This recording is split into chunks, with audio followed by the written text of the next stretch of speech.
lugha nyingi kwa wale ambao wanafuatilia, lakini leo tuko hapa kwenye lugha hii ya Kiswahili, channel hii ya Kiswahili, na ambaye mnamuona na kumsikia ni Mishael Sebutege. Nimekuja kwa ajili ya kujifunza pamoja nanyi neno la Mungu kwa muda mfupi ambao hautachukua muda mrefu sana. Tupatie nafasi utusikilize. Somo letu linasema bila vazi la harusi. Kabla hatujaendelea mbele, hebu tuombe kwanza. Asante Baba kwa kutupatia fursa hii ya kujifunza neno lako. Tusimamie na uwezeshe vyombo hivi kufanya kazi, na wale wanaosikiliza wabariki. Tunaomba katika jina la Yesu Mwokozi wetu, amen. Somo letu linasema bila vazi la harusi. Kawaida hili vazi la harusi, hii harusi inayozungumzwa si harusi ya wanadamu, ni harusi ya Kristo. Ni harusi ya kwenda kumlaki Yesu Kristo na kumpokea, na sisi tunapopokelewa katika ufalme wake. Unaweza ukajiuliza kwa nini tunasema bila vazi la harusi, wakati wengine wanaamini kwamba sisi ndio maharusi wa Kristo au sisi ndio bibi harusi. Lakini kitabu cha Ufunuo kinatusaidia kujua ni jinsi gani hilo vazi ni vazi gani. Katika kitabu cha Ufunuo sura ya 19, sura ya 19 tutasoma kuanzia fungu la 10, lakini nikaanzia fungu la 7 ndio vizuri zaidi. Anasema kwamba na tufurahi, tukashangilie, tukampe utukufu wake, kwa kuwa harusi ya mwana kondoo imekuja, na mke na mkewe amejiweka tayari. Naye amepewa kuvikwa kitani nzuri ing'arayo safi, kwa maana kitani nzuri hiyo ni matendo ya haki ya watakatifu. Lakini tukianzia pale juu, neno la Mungu linatuambia kwamba, hebu tusikilize ninavyosikia. Nikasikia sauti kama sauti ya mkutano mengi, na kama sauti ya maji mengi, na kama sauti ya radi yenye nguvu, ikisema, haleluya, kuwa Bwana Mungu wetu Mwenyezi amemiliki. Na tufurahi, tushangilie, tukampe utukufu wake, kwa kuwa harusi ya mwana kondoo imekuja, na mkewe amejiweka tayari. Huyu mwanamke anayezungumzwa hapa si mwingine, ni kanisa la Mungu, lakini hapa likifananishwa na Yerusalemu mpya. Sisi washiriki ni waalikwa. Sisi washiriki ni waalikwa, na kila mshiriki kama amepata wito wa kwenda kuingia katika harusi hiyo ya mwana kondoo, ni lazima awe amejisafisha, amevaa nguo safi zenye kupendeza na zinazofaa kuingia kwenye harusi. Harusi ni sherehe nzuri ambayo watu wengi sana wakifika siku ya harusi wanajipanga vizuri, wengine wanajipamba. Lakini kitu ambacho matajiri na maskini wote wanashirikiana kufanya ni kimoja. Wote wanaoga, kila mmoja anafua nguo zake, halafu na wanajiandaa. Haya maandalizi yanawakilisha maandalizi ambayo watakatifu wa Mungu wanatakiwa kufanya kwa ajili ya kumpokea Yesu Kristo ajapo mara ya pili. Uchafu wa duniani au uchafu wa mwili tunaojisafisha kwa kutumia maji unawakilisha uchafu wa tabia. Maji hayo tunayoyatumia kwa kujiosha na kujitakasa yanafananisha damu ya Yesu Kristo iliyomwagika msalabani. Sisi tunapohitaji kupona na kupata uzima wa milele, hatuwezi kuingia mbinguni tukiwa wachafu, bila kufanya maandalizi na bila kufanya chochote. Ndiyo maana maandalizi haya ni lazima yafanyike kabla Yesu hajarudi. Maandalizi haya ni kuungama dhambi. Maandalizi haya ni kutengeneza tabia zetu. Maandalizi haya ni kuvaa haki ya Kristo baada ya kuvua uchafu wetu na tabia zetu mbaya. Nipende kuwaambia kwamba Yesu alifananisha ufalme wake na harusi iliyofanyika hapa duniani. Ukisoma katika kitabu cha Mathayo sura ile ya 21, ninapenda nisome maneno machache ili tuweze kwenda wote pamoja. Anasema hivi, neno la Mungu linasema kwamba hata walipokaribia Yerusalemu kufika Bethania katika mlima wa Mzeituni, ndipo Yesu alipotuma wanafunzi wawili akiwaambia. Maneno haya tunayasoma katika kitabu hiki samahani, sio 21 ni 22, samahani kidogo. Yesu akajibu akawaambia tena kwa misali akasema, ufalme wa mbinguni umefanana na mfalme mmoja aliyemfanyia mwanawe harusi. Akawatuma watumwa wake wawaite walioalikwa kuja harusini, nao walikataa kuja. Akatuma tena watu kwa wengine akisema, waambieni wale walioalikwa, tazameni nimeandaa karamu yangu, ng'ombe zangu na vinono vimekwisha kuchinjwa na vyote vimekuwa tayari, njoni harusini. Lakini hawakujali, wakaenda zao, mmoja shambani kwake, mmoja kwenye biashara yake. Nao waliosalia wakawakamata watumwa wake, wakawatenda jeuri na kuwaua. Basi yule mfalme akaghadhibika, akapeleka majeshi yake, akawaangamiza wauaji wale, akauteketeza mji wao.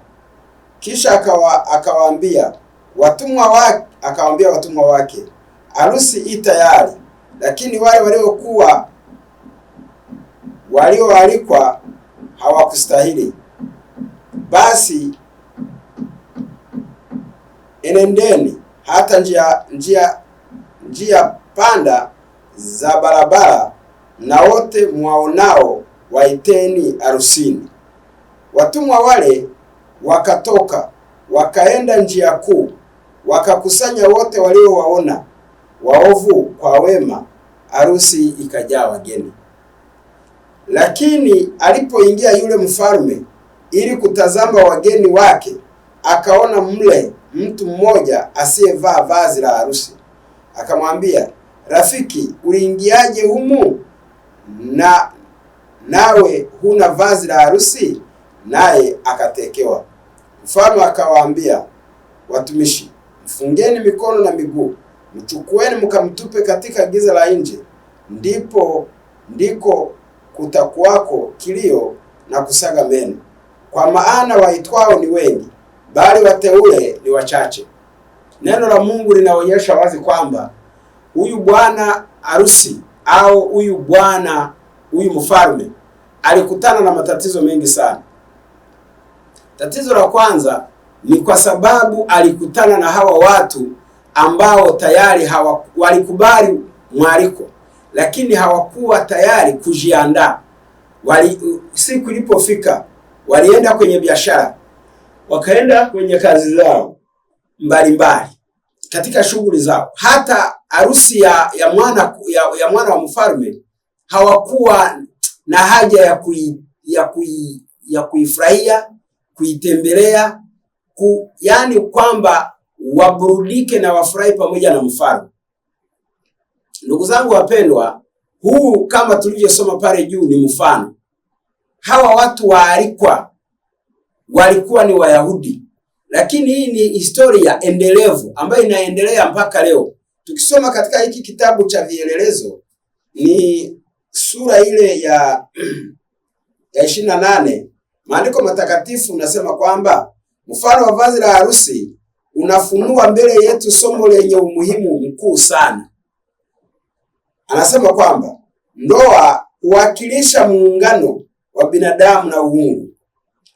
Vazi la harusi huwakilisha tabia ambayo wote lazima wawe nayo, ambao watahesabiwa haki kuwa wageni wanaofaa kwa ajili ya harusi. Sikilizeni kwa makini sana. Injili ya kualika ulimwengu wote imekwisha kutolewa. Katika Mathayo sura ya 11 fungu la 28, Yesu anasema kwamba nyinyi wote wenye kulemewa na mizigo ya dhambi, njoni kwangu nitawapumzisha. Wito wa kupumzishwa unatolewa na Kristo. Lakini kinachoshangaza ni kuona kwamba wanadamu hawako tayari kutoa ushirikiano wa kushirikiana na Kristo ili waweze kufanya huduma hiyo, yani ya kuingia kwenye kazi yao ni kwenda kula, ni kwenda kufurahi, ni furaha ya mfalme. Hata hawamchangii, hawafanyi kitu chochote, hata na nguo hawakununua, alikuwa ameziandaa yeye mwenyewe. Hawa watu kazi yao ilikuwa ni kwamba waje wale vinono, wafurahi pamoja na mfalme tu basi. Lakini wote walikataa. Wote walikataa. Na huyu mmoja aliyekubali kwenda akapuuzia kuvaa vazi la harusi. Hawa wote ninataka ni watafsiri kabla sijaendelea kusoma. Wa kwanza ni wale waliokataa ujumbe, waliusifia kwamba ni mzuri, walikubali kwamba sheria za Mungu ni za kweli na ni za haki, lakini walikataa kunyenyekeza mioyo yao na kukubali kipawa kizuri cha kupokea msamaha wa dhambi kupitia Yesu Kristo Mwokozi wetu. Ukisoma katika kitabu cha Testimonies Treasure, kitabu cha pili, kuna maneno machache ambayo nitasoma hapa. Testimonies Treasure, kitabu cha pili, ambacho somo lake la Testimonies Treasure ni somo la 13. Nitasoma maneno haya ambayo ni tafsiri ya waraka wa kwanza wa Yohana sura ya kwanza fungu la 9. Hapa anasema kwamba tusikiziungama dhambi zetu na makosa yake, yeye ni mwenye rehema, yeye ni mwepesi, atatusamehe makosa yetu. Sikiliza, Mungu anatuomba kuungama makosa dhambi zetu, kunyenyekea mbele yetu. Lakini kwa wakati huo huo yuko tayari pia kutuokoa. Anasema kwamba nous devons mettre notre confiance à lui comme un tendre père qui n'oublie pas ses enfants. Tunapomwomba Mungu msamaha wa dhambi, tuamini kwamba ni baba. Tumtumainie kwamba ni baba mwenye huruma asiyeweza hata kidogo kuwasahau watoto wake. Haya maneno naomba muyasikilize vizuri sana. Anasema, nombreux sont ceux qui parmi nous qui marchent par la vie et non par la foi. Wengi wetu ni watu ambao wanatembea, wana imani yao inaimarishwa na yale wanayoyaona, lakini haimarishwi na yale wanayoamini. Nous croyons à ce que nous voyons, mais nous n'apprécions pas les précieuses promesses que le Seigneur nous a données dans sa parole. Yani tukiona mambo tutaamini, lakini kuyasamini yale tunayoyaamini, yale tunayoyasikia, yale tunayofundishwa, yale yaliyojaa katika ahadi za Mungu, wanadamu hawako tayari kuyatendea kazi. Ndio maana neno la Mungu linasema kwamba dhambi kubwa tunayoweza kumfanyia Mungu na ikamhuzunisha ni kutilia mashaka neno lake. De nous demander s'il ne dit vrai. Kwanza kusema kwamba hivi Mungu alichokisema katika neno lake ni kweli. Kweli kinawezekana? Hivi vilivyoelezwa ndivyo vilivyo? Hiyo ni dhambi ambayo inamuumiza Mungu zaidi ya dhambi zingine zote. Yaani ni kwamba kufikiria, kuwa na mashaka kwamba labda Mungu ametudanganya. Labda kilichoelezwa kilikuwa na maana nyingine. Siku zote watu wanapokaribia kuanguka ni kutilia mashaka kile ambacho Mungu alikisema katika neno lake. Anasema kwamba Mungu hawezi kutuacha kwa sababu ya makosa yetu na dhambi zetu. Tunaweza tukafanya makosa mengi, tunaweza kuhuzunisha Roho Mtakatifu, lakini tunaporudi na kuungama makosa yetu, tukija na moyo uliopondekana, yeye hawezi kutuacha na kusema kwamba ondokeni kutoka pale. Hapana, Mungu hana tabia hiyo. Mungu hana tabia hiyo. Hawezi kutuachia katika mikono ya Ibilisi. Hawezi kutuachia katika mikono ya shetani hata kama. Lakini shetani naye kusudi tumsaidie kuanguka, yani tuwe wepesi tuanguke kirahisi, anajaza mashaka ndani ya mioyo yetu. Anasema kwamba anasema kwamba ni kweli kwamba katika maisha ya Ukristo yapo makosa, zipo dhambi ambazo tunatakiwa kuzivuka. Yapo makosa, zipo dhambi ambazo tunatakiwa kuvuka kabisa, yani tuvuke mpaka. Tusifikirie kwamba maisha ya Ukristo ni maisha tu ambayo unaweza ukawa nayo ukapita katika barabara ya kuseleleka tu ambayo haina vikwazo. Njia ya kwenda mbinguni haiko hivyo. Njia ya kwenda mbinguni ndani yake kuna vikwazo. Njia ya kwenda mbinguni ndani yake kuna majaribu. Njia ya kwenda mbinguni ndani yake kuna matuta ya kuvuka na kupanda. Ndani ya njia ya kwenda mbinguni, Biblia inatuambia kwamba ni njia nyembamba. Hivyo hatutakiwi kufikiria kwamba kwenda mbinguni ni jambo ambalo sisi tunalichukulia kwamba ni jambo la kawaida sana kiasi kwamba tunalipuuzia. Hebu sikiliza vizuri sana. Amesema kwamba ni kutubu dhambi, lakini pili kwa moyo uliopondeka. Ukisoma katika kitabu cha Isaya 57 fungu la 15, labda tusome hapo. Isaya 57 fungu lile la 15, tusikilize neno la Mungu linasemaje.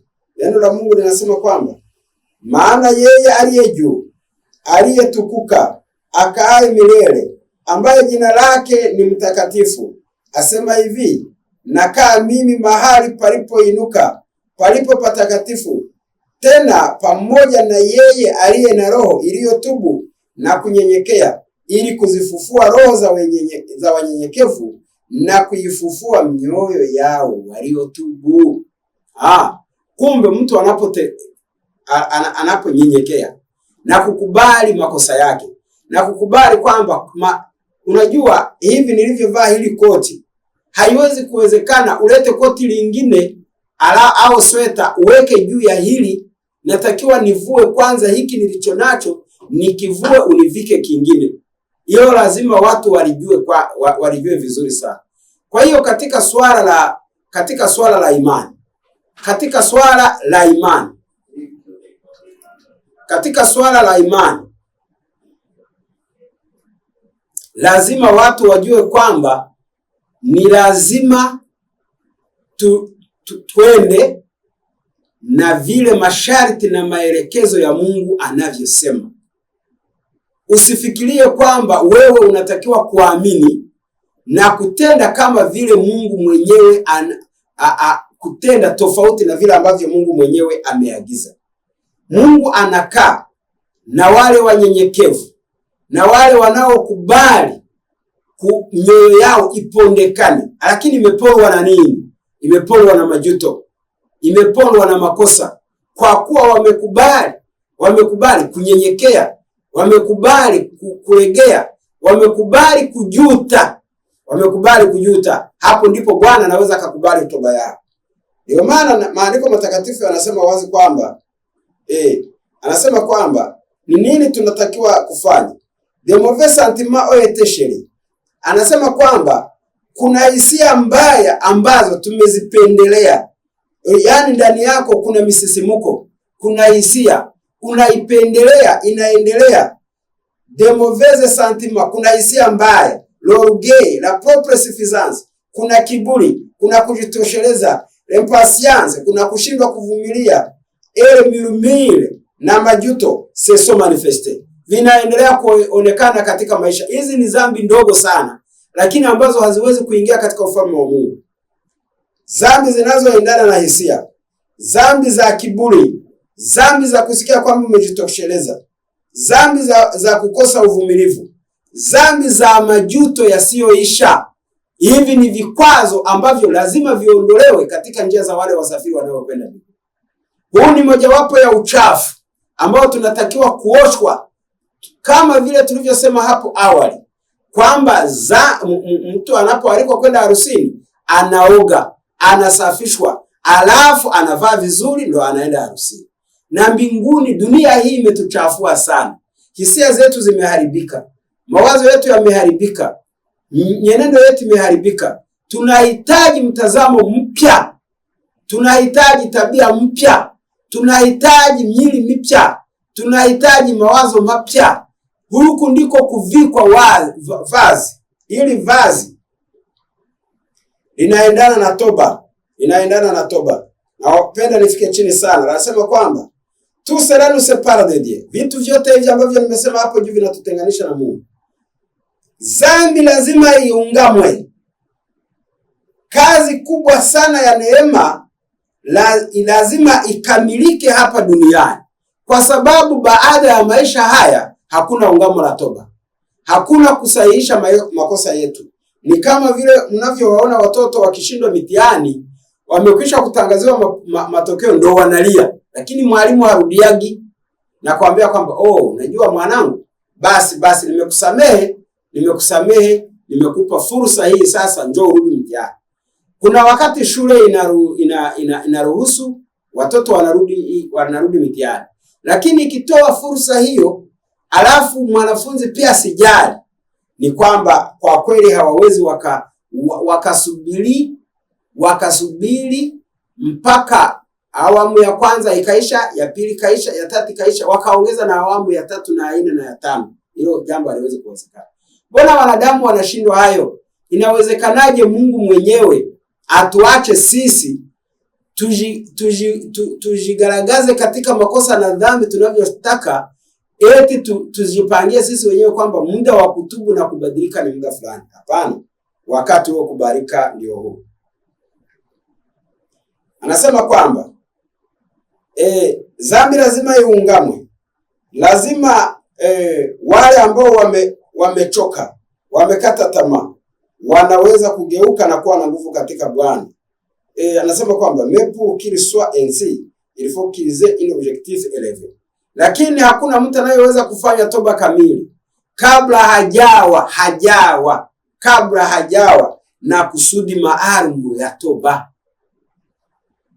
Kama mtu hana kusudi maalum, akawa na mawazo ya mapana, mawazo ya kupanda juu, ya kuona kwamba kumbe maisha ya dhambi kwamba ni ufukara, maisha ya dhambi kumbe ni tabia za kuaibisha mtu, maisha ya dhambi kumbe ni kitu kinachomkera Mungu na kunifanya na mimi mwenyewe nije niangamie siku moja. Hivyo inatakiwa sasa, ndio maana wamesema kwamba ni majuto, yani kwamba mwenye dhambi hawezi kutubu bila kufanya majuto. Kwanza unaweka kwenye mizani, unaona kwamba kweli ninakosea. Kwa kuona huko kukosea kwako, ndio maana unakuta kwamba lazima nifanye ungamo na toba kabisa. Nasema kwamba nous devons nous instruire à l'école de Christ. Lazima tujifunze katika shule ya Kristo. Sa justice seule peut nous permettre de participer à l'une des bénédictions de l'alliance de grâce. Haki ya Kristo peke yake inaweza kutuwezesha kupokea mibaraka ya ahadi ya neema yake. Nous avons longtemps désiré ce bienfait, mais malgré nos efforts, nous n'avons pas obtenu.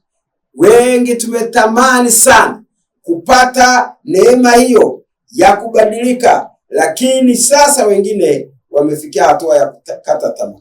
Parce que nous avons entretenu l'idée que nous pouvons faire nous-mêmes. Na ni kwa nini tumeshindwa? Ni kwa sababu tulizania kwamba kwa nguvu za mwanadamu mwenyewe anaweza kujiletea haki. Hii ndio maana mnasikia huyu mtu alikutwa bila vazi la harusi. Alitegemea kwamba kumbe kuna nguvu na uwezo mwanadamu anavyoweza kufanya vikamubadilisha na kumfanya mwana wa Mungu anayekubalika, jambo ambalo ni kinyume kabisa na haliwezekani.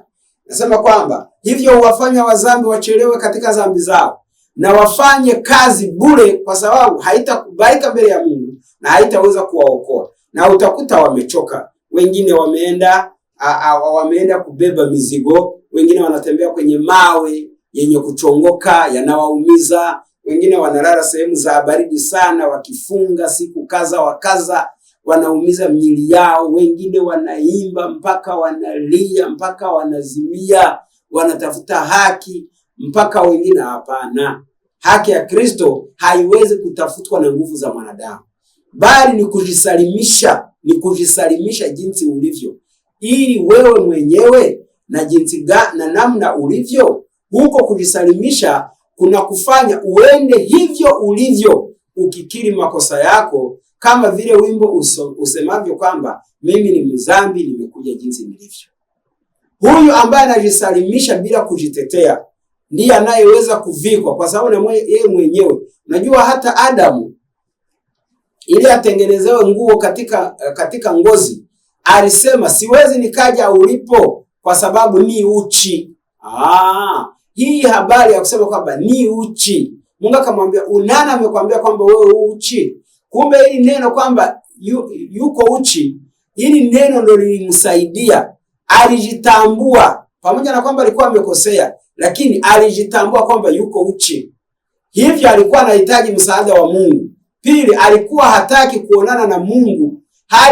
Hali aliyokuwa nayo ilikuwa ya kumtenga mbali na Mungu. Hivyo Adamu alikuwa anahitaji kiungo cha kumuunganisha tena na Mungu, awezi kutokea tena mbele ya Mungu bila aibu, kwa sababu dhambi ilimfanya awe na aibu, ajifiche uso wa Mungu. Si hivyo, Adamu alihitaji aone ni kiungo gani, ni daraja gani analoweza kupitia ili aonane tena na Mungu muumba wake, kwa sababu dhambi ilikuwa imemtenga kabisa mbali na Mungu.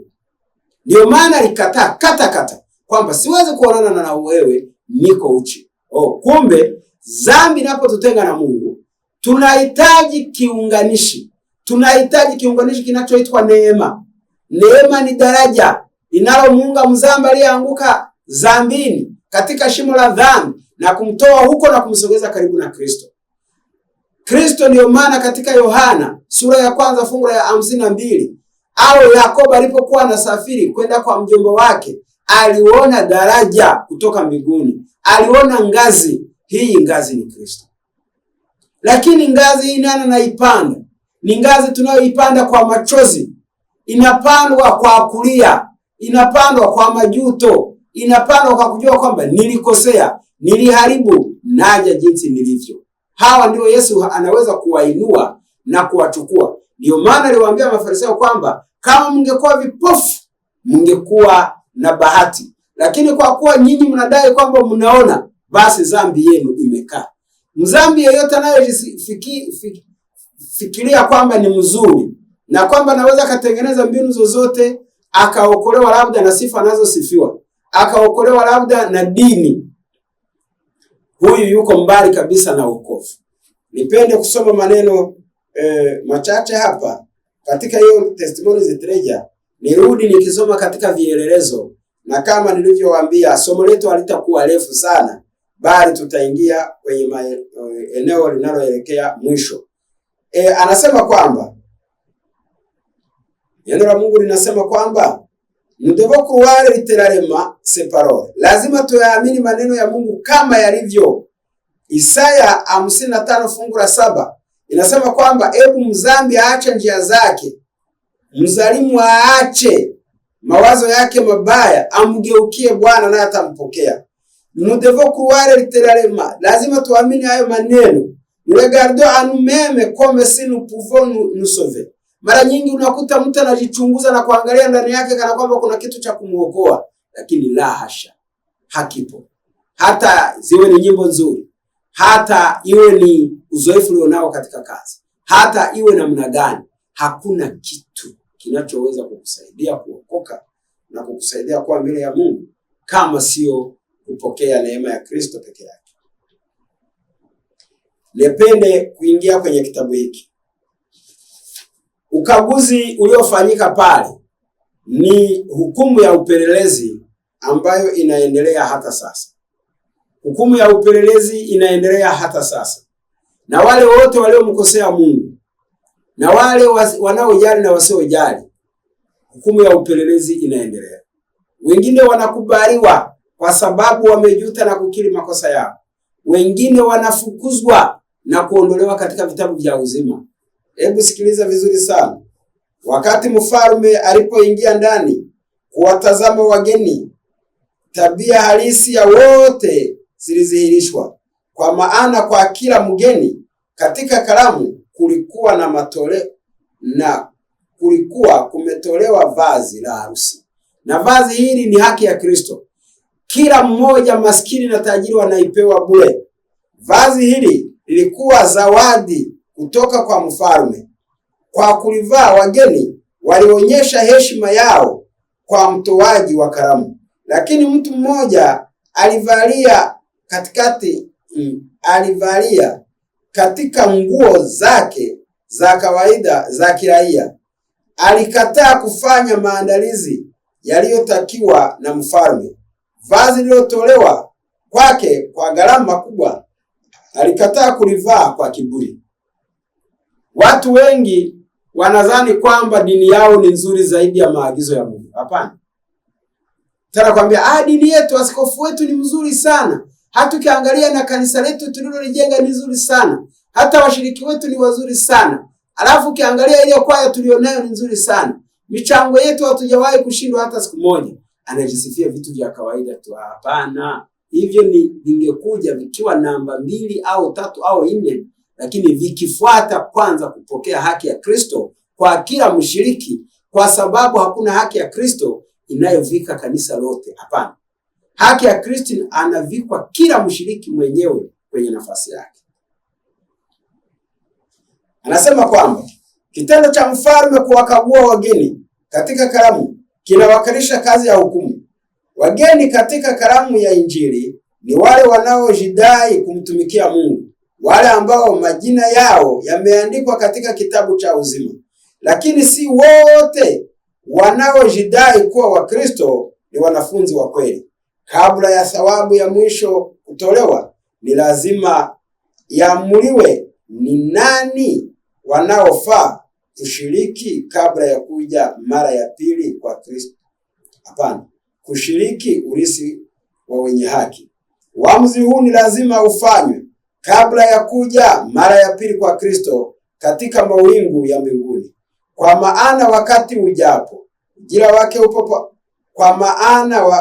wakati ajapo, ujira wake upo pamoja naye, kumlipa kila mtu kama kazi yake ilivyo. Ufunuo 22:12. Kabla ya kuja kwake, tabia ya kila kazi ya mtu itakuwa imetambuliwa, na kila mmoja wa wafuasi wa Kristo ujira utakuwa umegawanywa kulingana na matendo yake mwenyewe. Ndugu yangu mpendwa, kama unavyotusikiliza muda huu katika kipindi hiki, lazima uzingatie wazi kwamba hiki ni kipindi cha kuvaa vazi la harusi. Dalili zote zinaonyesha kwamba Kristo anakaribia kuja, na zinaonyesha kwamba tuko mwisho wa wakati. Bila shaka watakatifu wa Mungu wapo katika maandalizi ya mwisho ya kumlaki Mwokozi ajaye. Lakini ni wakina nani watakao mlaki? Ni waliochovya tabia zao. Ukisoma katika kitabu cha Ufunuo, tukisoma katika ile sura ya 22, Ufunuo 22, neno la Mungu linatuambia maneno mazito sana. 22 fungu la 14 pameandikwa hivi. Anasema hivi. Tusome sura 22 fungu la 14, neno la Mungu linasemaje? Anasema, heri wazifuao nguo zao, wawe na amri kuendea huo mtu wa uzima, na kuingia mjini kwa milango yake. Mbinguni hakuna mtu atakayepora mbingu. Hakuna mwizi. Hakuna atakayepanda ukuta na kujikuta mbinguni. Hapana. Watu wataingia kwa milango. Na kwa kuwa wanaingia kwa milango, kuna ukaguzi mkali unaofanyika leo ambao ni hukumu ya upelelezi. Lakini ni wakina nani watapona? Kama tulivyosema hapo juu, ni wale wanaojutia makosa yao, ni wale wanaoungama na kukubali kusafisha nguo zao, yaani tabia zao, katika damu ya Yesu Kristo mwanao. Sikiliza neno la Mungu linavyosema. Ni vazi la kufunika ambalo Kristo mwenyewe amelitoa tu, linaweza kutufanya sisi kustahili kuonekana mbele za Mungu. Vazi hili la kufunika, vazi la haki yake mwenyewe, Kristo ataliweka juu ya kila atubuye na roho inayoamini. Kila atubuye na mwenye roho inayoamini, huyu ndiye atakayepokelewa na Kristo. Chini, vazi hili limefumwa katika nguo za mbinguni. Halina ndani yake hata uzi mmoja wa ubinifu wa binadamu. Ina maana hii haki ya Kristo haina uhusiano wowote na mawazo na akili za binadamu. Kristo katika ubinadamu wake alidhihirisha tabia kamilifu, na tabia hii huitoa na kuiingiza kwetu. Neno la Mungu linaendelea kusema hapa nyuma, ambapo tunaelekea kumalizia. Wageni katika karamu ya harusi walikuwa wanakaguliwa na mfalme. Waliokubaliwa ni wale tu waliotii matakwa yake ya kuvaa vazi la harusi. Hivyo ndivyo ilivyo kwa wageni katika karamu ya Injili. Wote lazima wapitie katika ukaguzi makini wa ufalme mkuu, na wanaopokelewa ni wale tu wanaovaa vazi la haki ya Kristo. Haki ni kutenda haki. Hiki ni kutenda kwa usahihi, na ni kwa matendo yao ambayo kwayo wote watahukumiwa. Ndugu zangu wapendwa, Shetani anadai au anahitaji kuwachukua watu na kuwafanya wapuuzie kafara ya Kristo, na kuwafanya wasione umuhimu wa kukubali kuvaa vazi la Kristo, ambalo vazi hili ndiyo nguo pekee, ndiyo tabia pekee inayoweza kukubaliwa mbinguni. Sikiliza, uamuzi wa siku ya mwisho utakuwa wa kuogofya. Katika njozi ya kiunabii, Mtume Yohana anaieleza, kisha nikaona kiti cha enzi kikubwa na yeye aketie juu yake, ambaye nchi na mbingu zikakimbia uso wake, na mahali pao hapakuonekana. Chini kidogo, huzuni itakuwa kufikiria mambo yanayotendeka wakati huo na yaliyopita katika siku hiyo ya hukumu, wakati watu wanasimama uso kwa uso na umilele. Maisha yote yatajionyesha yenyewe sawia kama yalivyokuwa. Yaani watu watasimama, kila mtu atakupambana na hali yake mwenyewe, akionana na tabia yake uso kwa uso. Mungu atusaidie sana, ili maisha yetu yaweze kubadilishwa na neema ya Kristo, ili tuweze kuvaa vazi la harusi. Nikusihi ndugu msikilizaji, ili tuweze kukubaliana mimi na wewe katika nafasi hii. Kwa kumalizia, anasema kwamba anasa za dunia, utajiri na heshima havitaweza kuonekana tena kuwa muhimu. Kisha watu wataona kwamba haki walioikataa ndiyo pekee iliyo ya muhimu. Wataona kwamba wameunda tabia zao katika udanganyifu unaovutia wa Shetani. Mavazi waliochagua ni nembo ya utii wao kwa muasi mkuu wa kwanza. Kisha wataona matokeo ya uchaguzi wao. Watapata ufahamu wa kujua inamaanisha nini kuasi amri ya Mungu. Ndipo watu watajua, lakini bahati mbaya watakuwa wamechelewa. Hakutakuwepo na rehema baada ya kujiandaa kwa umilele. Ni katika maisha haya tunapaswa kuvaa vazi la haki ya Kristo. Hii ndiyo nafasi pekee ya kutengeneza tabia kwa ajili ya makao ambayo Kristo ameyaweka tayari kwa wale wanaotii amri zake. Siku zetu za rehema zinakwisha haraka. Mwisho ukaribu. Onyo linatolewa kwa watu wote. Basi jiangalieni mioyo yenu isijikalemewa na urafi na ulevi na masumbufu ya maisha haya, siku ile ikawajia ghafla kama mtego unasavyo. Yesu alionyesha vitu vitatu ambavyo vitawazuia watu kufanya maandalizi. Kwanza ni ulevi kabisa. Pili ni ulafi, kupenda anasa na kula na sherehe. Lakini pia watu pia watakuwa na masumbufu, yani kulalamikia mambo, kulia, kuandamana, kuomboleza, kutamani vitu alafu asivifikie, kutokuwa na shukrani. Hali itakuwa mbaya sana. Lakini kabla Yesu hajaje, kabla mlango wa rehema haujafungwa, nikusihi ndugu naye nisikiliza muda huu, kwamba mimi na wewe tujumuike pamoja kwa ajili ya kuvikwa vazi la harusi katika jina la Yesu Mwokozi wetu. Amen. Kwa kuhitimisha, hebu tuombe. Baba yetu na Mungu wetu mwema, tunakushukuru sana kwa kuwa onyo lako limetolewa na watu wako wamesikia ni nini kinatakiwa kwa sasa. Haki yako ndicho kitu tunahitaji zaidi ya vitu vyote. Tumejivunia maisha machafu yasiyofaa. Tuoshe kwa damu ya Yesu Kristo. Tupe moyo wa kunyenyekea. Tusaidie Baba, tufanye toba ya kweli, japo tupate uzima wa milele. Ukweli huu yeyote anayeusikia uweze kumgusa na kumbadilisha na akubaliwe machoni pako kwa kufanya toba kamili. Tunaomba katika jina la Yesu Mwokozi wetu. Amen.